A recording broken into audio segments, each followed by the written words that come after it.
لو أنزلنا هذا القرآن على جبل لرأيته خاشعا متصدعا من خشية الله وتلك الأمثال نضربها للناس لعلهم يتفكرون. الحمد لله والصلاة والسلام على رسول الله وعلى آله وصحبه ومن والاه. السلام عليكم ورحمة الله. بەڕێزان خۆشحاڵم لەوانەی 319 لەوانەکانی تەفسیر قورئان پیرۆز بێم و خزمەتتان بە مەبەستی ڕەزامەندی خوای گەورە و هیوادارم ئێوەی ئازیز سوودی لەوەربگرن. أعوذ بالله من الشيطان الرجيم بسم الله الرحمن الرحيم وإن أردتم استبدال زوج مكان زوج وآتيتم إحداهن قنطارا فلا تأخذوا منه شيئا أتأخذونه بهتانا وإثما مبينا. بەڵێ خۆشەویستان، هەر لە دەربارەی ئەو ئەحکامانەی کە لە نێوان ژن و مێرد هەیە، ئەحکامی زەوجی، لەو ئاتەدا خوای گەورە دەفەرمی ئەگەر کەسێک خێزانێکی هەبوو ویستی ئەو خێزانەی تەلاق بدا یەکی تر بهێنی و ئاتەیتم إحداهن قنطارا، واتە ئەو ئافتێک کە دەتەوێت بەڕێی بکەی کە دەتەوێت تەلاقی بدەی مارەیەکەی یەک قینطار بوو فلا تأخذوا منه شيئا، هیچ شتێک لە مارەیەکەی مەجێڕنەوە، هەمووی بدە. ئەتەأخذونەه بوهتانا وإثما مبينا، ئادەتانێ بە بوختان و بە گوناهێکی ئاشکرا مارەیەکەی ئەو بخۆن. کەواتە لێردا خوای گەورە سوبحانەهو وتەعالا باس لە حاڵەتێک دەکات کەوا دیارە لە ئیسلامدا تەلاقیش هەیە هەروەکو نیکاح هەیە. کاتێکەوە بە تایبەتی پیاوەکە بگاتە قەناعات یاخود ئافرەتەکە هەردووچیان بگەنە قەناعات کەوا ژیانیان ناکرێ هەتاوەکو هەتا تەمەنیان ما لەگەڵ یەکتری بەردەوام بن لەبەر هەر سەبەبێک بیتن. ئیتر خوای گەورە سوبحانەهو وتەعالا دینێکی واقعینە، دێ فەرز ناکات لە سەریان بە هەموو شێوێک هەر بەردەوام بن، مەجاری تەلاقی هەیە، چونکە وەکو لە ئاتەکانی دواتریش دێتن کە ئەو پیاوەش لە پاش تەلاقی و ئافرەتەی ئەگەر ژیان لەگەڵی مەحاڵ بوو لە بۆی هەیە ژنیت کە بینی، ئەو ئافرەتەش لە دوای تەلاقی و جیابوونی لەو پیاوەی لە بۆی هەیە مێرد کە بکاتەوە. لەبەرەوەی خوای گەورە سوبحانەهو وتەعالا یەک لە ناوە پیرۆزەکانی واسعە وەکو لەوێن دەرێ باز دەکاتن، لەبەرەوەی خوای گەورە فەزلی زۆرە. خوای گەورە سوبحانەهو وتەعالا ئەگەر لەوەی خێری پێ نەبەخشی لە ئیدی کە خێرت پێ دەبەخشی بە تەئکید. ئیتر ئەگەر پیاوێک ویستی ژنێکی تەلاق بدا و ژنێکی تر بینی لە جیاتی ئەو و ئاتەیتم إحداهن قینطارا، یەک لەوانە کە زیادە زیاتر وەکو زانان دەفەرمن ئەوەی کەوا دەتەوێت تەلاقی بدەی قینطارێکت دایتێ. قینطار یعنی ماڵێک یەکجار زۆر، هەندێک لە زانان دەفەواتە 1000 مسقال زێر، هەندێک لە زانان دەفەرمن واتە پڕ بە پیستی چێڵێکی گەورە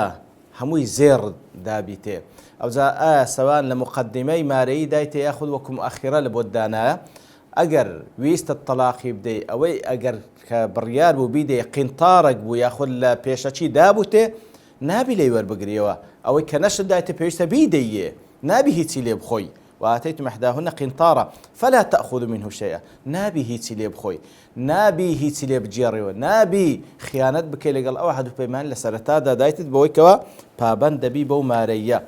وەکو لە حەدیثێکەوە لە مستەدرەکی حاکم هاتە ئیبن عومەر دەجێڕێتەوە خوای گەورە لە خۆی بابی ڕازی بی دەفەرمێ پێغەمبەر صلی الله علیه و سلم فەرمووی إن أعظم الذنوب عند الله، بێگومان گەورەترین گوناه لای خوا سبحانه وتعالى رجل تزوج امرأة، پیاوێک ئافرەتێک خواستێ فلما قضى حاجته منها، کاتێکەوە کاری پێی تەواو بوو طلقها وذهب بمهرها، طلاقی دەدا و هاروها مارەیەکەشی ناداتێ. ئیتر جەلێردا زانان دەفەرمون وەکو وتمان ئاەتەکە ئەوەیە کەوا دەبی مارەیەکەی بدەیە، ئەوجا ئەگەر مقدمەیە دایتێ نابی لێ بجێڕیەوە، ئەگەر مؤخرەیە دەبی تەسلیمی بکەی، ئەگەر قینطارێکیش بی. جا زانان دەفەرمون ئەو ئاەتە بەڵگەیە لەسەر ئەوەی کەوا مارەی ژنان هەرچەند بی وەکو خوای گەورە لەفظی قینطاریش بەکارهێناکەوە تەعبیر لە ماڵی زۆر دەکا، هەرچەند بی ئاحتیادیە لە بۆیان هەیە، بەڵام لەگەڵ ئەوەش شەرعەن هەرچەندی کەمتر بی بەرەکەتی زیاتر، ئەوەی لەبیر نەکەین. کەواتە ڕاستە ئافرەتان لە بۆیان هەیە داوای مارەیی زۆر بکەن، بەڵام هەرچەندی مارەییشیان کەمتر بی ئەوە بەرەکەتی زیاترە بە تایبەتی لە زروفێکی وەکو ئەو ڕۆماندا بەڕاستی کە خەڵک بەعام نەبوونە ئیتر قورسکردنی باری کوڕان بۆی کۆمارەی زۆریان لێداوکەن لە نەتیجەدا کوڕانێکی زۆر و کچانێکی زۆر دەمینێنەوە بێ زەواج و لە نەتیجەی ئەوەش وەکو معلومە فەساد دروست دەبی خوا پەنامان بدە کەواتە هەرچەندی ئاسانکاری لە بۆ ئەو پرۆسەیە بکرێ لەلایەن هۆردولاوە بە تایبەتی لەلایەن کچە و عائیلەی کچەی بەڕاستی ئەوە ئەجر و پاداشت و خێرێکی زۆر تێدا و هەروەها هەرچەندی ئەو ئافتەش مارەی کەمتربی بەرەکەتی زیاترە وەکو لەو حەدیثەی پێغەمبەردا صلی الله علیه وسلم ئەبوو داوود و لە مستەدرەکی حاکمدا هاتیە عقبەی کوڕی عامر خوای لە ڕاز دەفەرمی پێغەمبەر صلی الله علیه وسلم دەفەرمی خەیر النکاح ئەیسەرها لە ریوایەتێک خەیر الصداق ئەیسەرها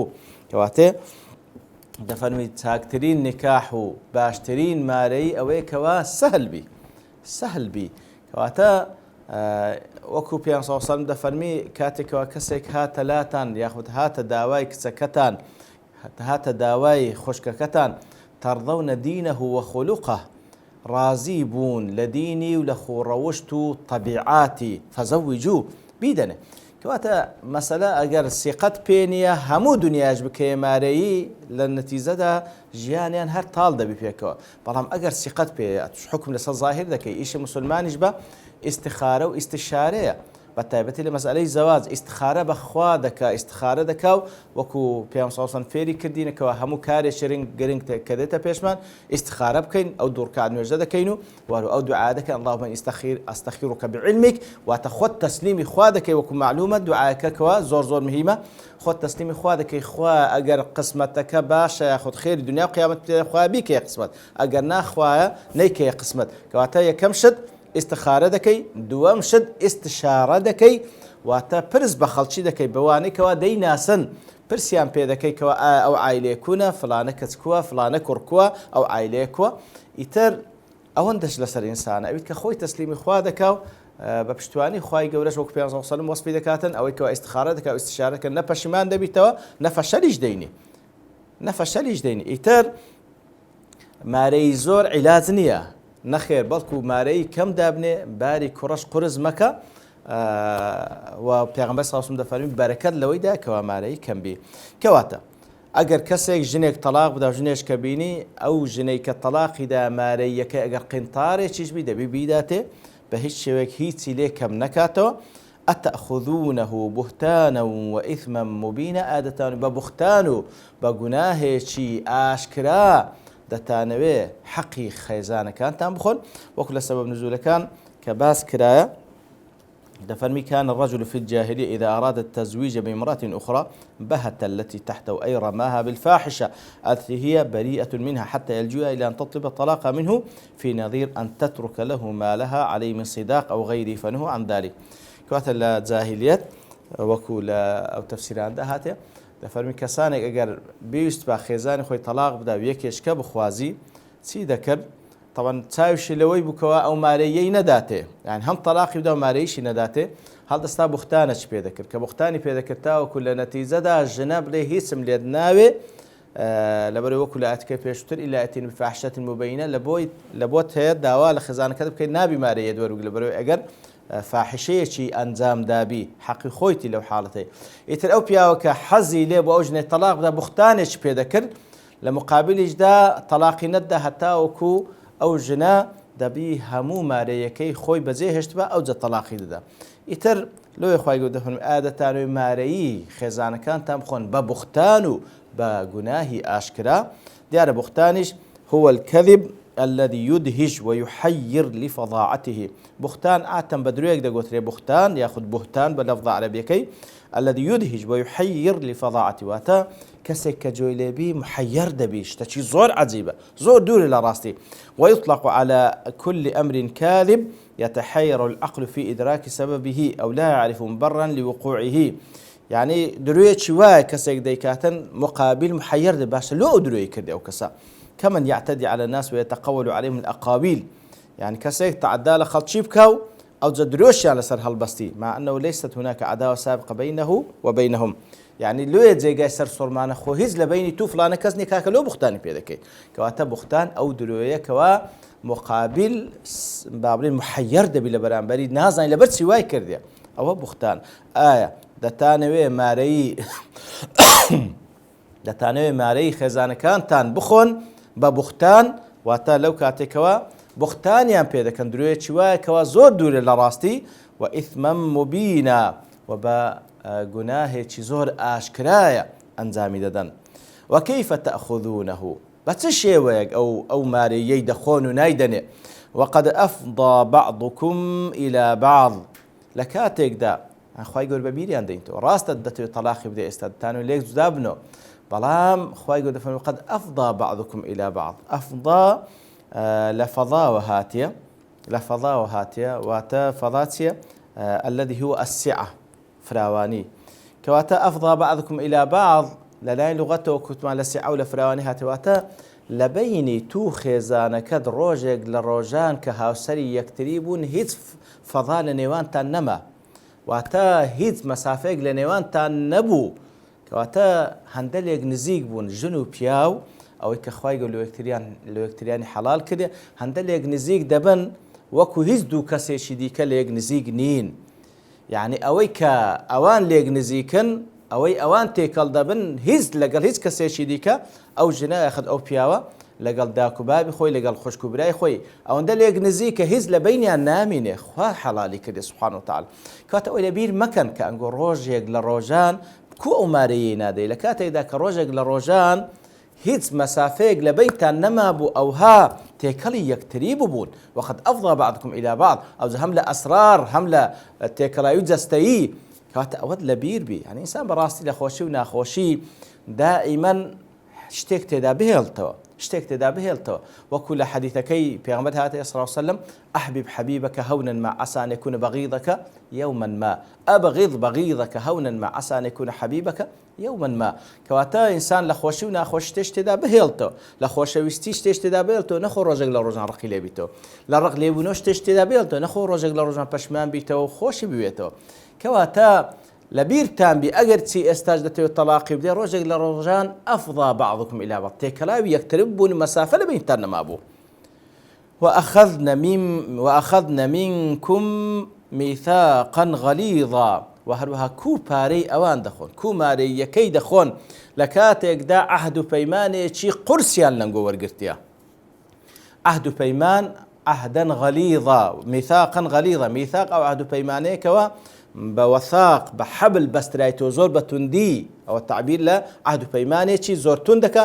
لەگەڵ ئەوەش دەفەرمی میثاقەکەش غەلیظە زۆر ئەستورە زۆر قورسە کەواتە لێرەدا خوای گەورە سوبحانەهو وتەعالا ناوی لە عەقدی نیکاح نایە میثاقا غەلیظا کەواتە ئەوە بەڕاست تعبیرە لەوەی کە ئەو نیکاحە و ئەو عەقدەی کە خوا ژن و پیاوێک پێلێک حەڵال دەکاتن عقد و پەیمانێکی زۆر غەلیظە عەهد و پەیمانێکی زۆر ئەستورە هەندێنیە لەسەر بەسیترین شت تێک بچی هەندێنیە کەوا لە دواتر ئەگەر لێکی زیابنەوە زۆرمی لە یەکتری بکەن عەهد و پەیمانێکی غەلیظ لە نێوانتان هەیە لێرە لە شەرعدا تعاملی بینی ژن و مێرد لە بینی دوو حاڵەتە سێمی نییە ئیمساک بمعروف ئەو تەسریح بإحسان یانوتە لەگەڵ یەکتری بە چاکە بژیان یان ئەوە تا لێک جیابنەوە بۆی کەوا چاکە لەگەڵ یەکتری بکەن ئەحسانیش ئەوەی کەوا نەکرد چاکە لەگەڵ کەسێک کە خراپەی لەگەڵ کردی کەواتە کو ئەنگۆ مارەی دەخۆن لە کاتێکدا کەوا مەسافە لە نێوانتان نەما بڕۆژێک لە ڕۆژان و عەهد و پەیمانێکی ئەستوریان لەنگۆ وەرگرتێ طبعا عەهد و پەیمانە ئەستورەکە ئەو عەقدی نیکاحە خوایە داینا لە بینی ژن و مێرد بەڵام خوای گەورە دەیداتە پاڵ ژنان و ئەخەذنە منکم ئەی پیاوەکان خێزانەکانتان عەهد و پەیمانش غەلیظیان لەنگۆ وەرگرتێ ئەو عەهد و پەیمانە خوا وەریگرتێ ئەلۆ دەیداتە پاڵ ژنەکان لەبۆ ئەوەی کەوا تێمان بگەینی خوای گەورە سوبحانەهو وتەعالا ئەوها عەهد و پەیمان لە پیاوان وەرگرتێ کە چاکە لەگەڵ خێزانەکانیان بکەن وەکو ئەوەی کە بە خۆیان وەریان گرتبی کو کەسێک بە خۆی حەق خۆی وەربگری با بڵێن زۆر پێداگری دەکا ئیتر خوای گەورە ئەو حەقەی کە لە بۆوان وەرگرتێ لە پیاوان وەکو ئەوەی کە ژنان لە بخۆیان وەرگرت لۆ دەیداتە پاڵ ژنان مع العلم خوایەوەی کردیە سوبحانەهو وتەعالا ئەو عەهد و پەیمانە غەلیظە لە نێوانیان هەبیتن جاوەکو زانایان دەفەرمون فعلا عەهد و پەیمانی ژن و مێردایەتی عەقدی نیکاح عەقدێکی زۆر گرنگە لەوێ تەماشا دەکەن مەسەڵەن ژن ئافرەت ئەگەر خاوەن ماڵێکی زۆریش بی لە بۆی هەیە تیجارەت بەو ماڵەی بکاتن بەبێ و پرس بە بابی و برا و کەسیشی بکاتن بە خۆی مالیکە و ئاحتیادیە لە زۆر شت لە لایەنەکانی ژیان بەڵام لە مەسەلەی زەواج پێویستە وەلی ئەمری هەبیتن چونکە قەزیەکە گەورەیە